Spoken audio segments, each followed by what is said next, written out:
Hello everyone, welcome you all on focus on study. Biology की class है भैया। आज 5 क्लासेस इससे पहले मैं ले चुकी हूँ, इसके अलावा भी कई क्लासेस हो चुकी हैं, जाके आप वो देख लें। आज 6th क्लास है बायोलॉजी की। स्टार्ट करते हैं, चलिए पढ़ना। आज का जो हमारा टॉपिक है वो है कोशिका के मुख्य भाग। क्या है? कोशिका के मुख्य भाग, यानी कि मेन पार्ट्स ऑफ सेल।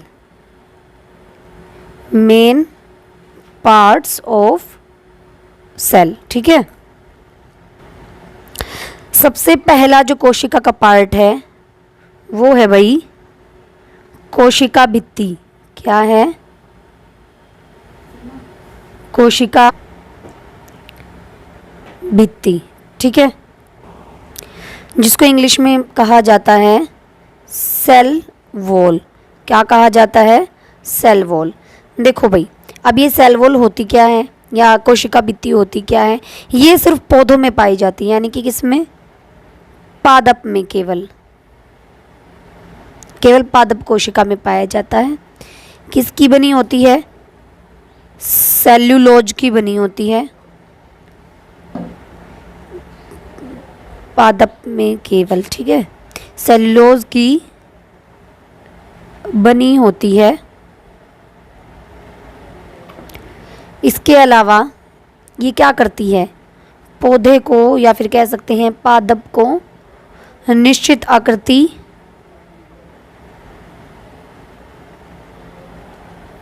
आकृति और आकार देती है एवं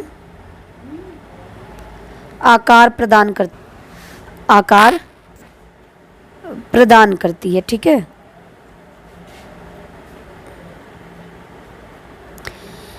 एक इम्पोर्टेंट चीज़ है भाई, जो जीवाणु होते हैं, क्या होते हैं? जीवाणु की जो कोशिका भित्ति होती है, कोशिका भित्ति, वो बनी होती है किसकी? पेप्टिडोग्लिकेन की। किसकी? पेप्टिडोग्लिकेन की बनी होती है, ठीक है। पेप्टिडोग्लिकेन, ठीक है, इसकी बनी होती है। अगला है हमारा कोशिका झिल्ली।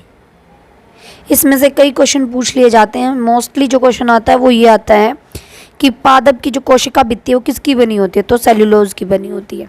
अगला हमारा है कोशिका झिल्ली। क्या है? कोशिका झिल्ली, यानी कि सेल मेम्ब्रेन। क्या?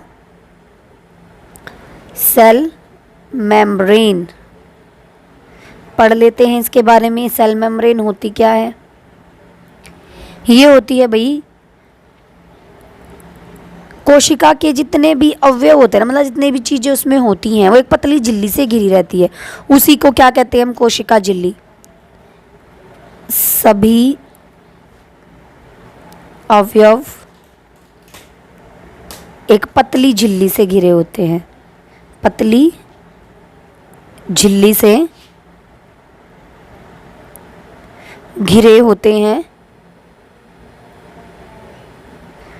जिसे कोशिका झिल्ली कहते हैं।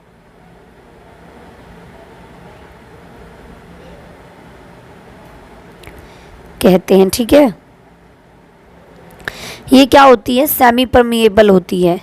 क्या होती है? सेमी परमिएबल मेम्ब्रेन, जिसका मतलब क्या है हिंदी? अर्ध पारगम्य झिल्ली, यानी कि जिसमें से कुछ चीज़ें पास हो जाती हैं, कुछ नहीं होती हैं, ठीक है। ये क्या करती है कि कोशिका के अंदर जितनी चीज़ें जाएंगी या बाहर आएंगी उनका निर्धारण करती है। क्या है इसका कार्य मुख्य? कोशिका के अंदर जाने वाले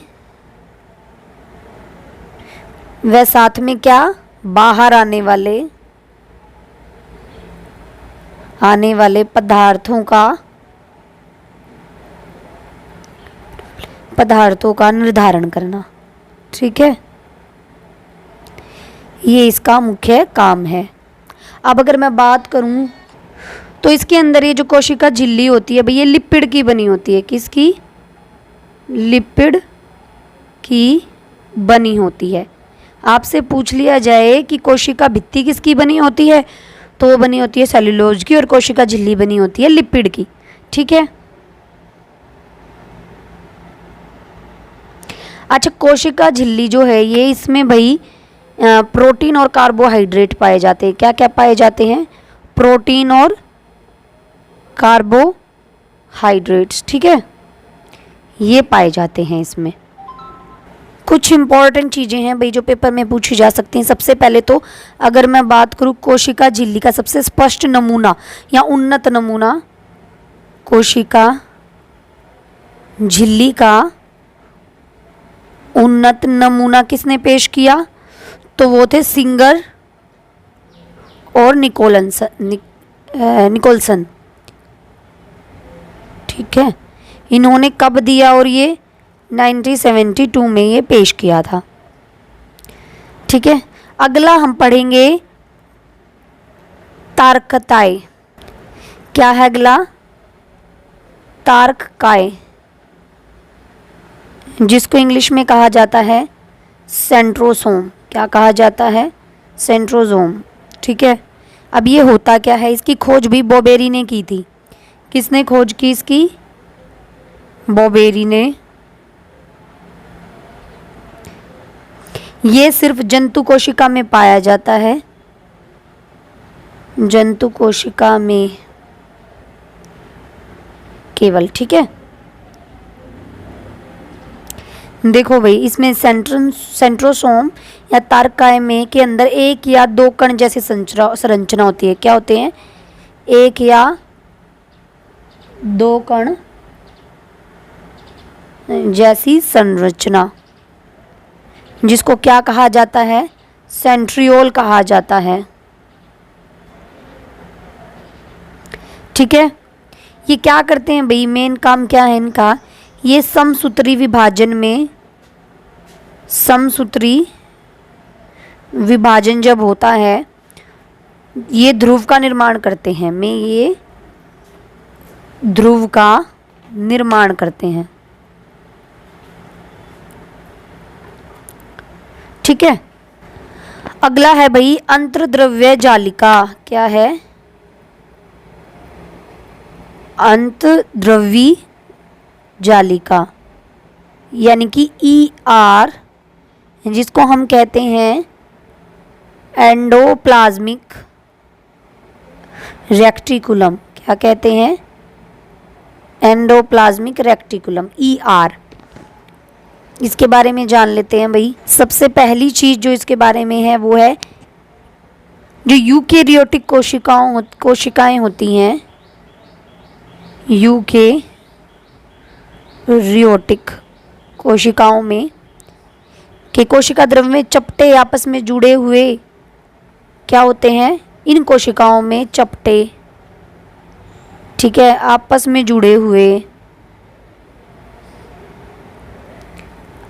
आपस में जुड़े थैली युक्त, क्या? चपटे आपस में जुड़े हुए थैली युक्त छोटी नलिकावत जालिका तंत्र बिखरा रहता है। ये सारे क्या होते हैं? बिखरे रहते हैं, इस टाइप की शेप के बिखरे हुए, जिसे हम क्या कह देते हैं? ER, एंडोप्लाज्मिक रेक्टिकुलम या फिर अंतर्द्रव्य जालिका। मोस्टली क्या होता है? जो आपके राइबोसोम होते हैं, क्या होते हैं? राइबोसोम होते हैं, उन पे चिपके हुए होते हैं, ये चिपके हुए ER होते हैं। समझ रहे हो? जैसे मान लो ये आप इस पे ऐसे चिपके हुए होते हैं, एंडोप्लाज्मिक रेक्टिकुलम या फिर अंतर्द्रव्य जालिका राइबोसोम के ऊपर चिपकी हुई होती है। ठीक है, जिस पे ये ऐसे चिपके हुए मिलेंगे उसको हम बोलेंगे खुरदरी अंतर्द्रव्य जालिका। क्या बोलेंगे? खुरदरी।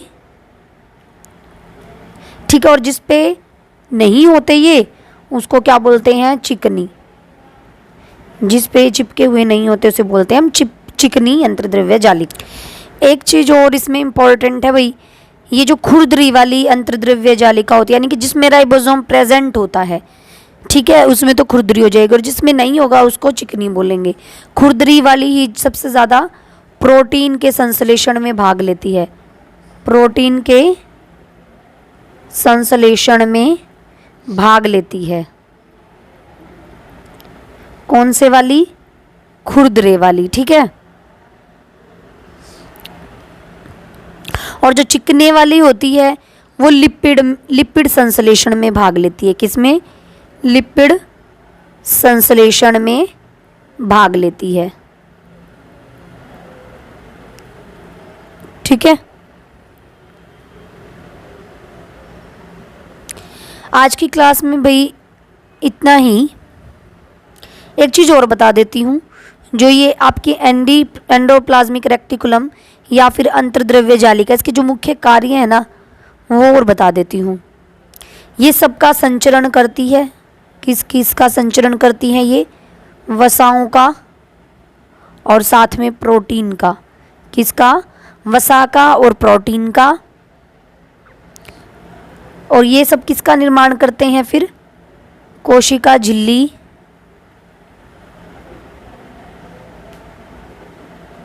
कोशिका झिल्ली, केंद्रक झिल्ली आदि का, ठीक है।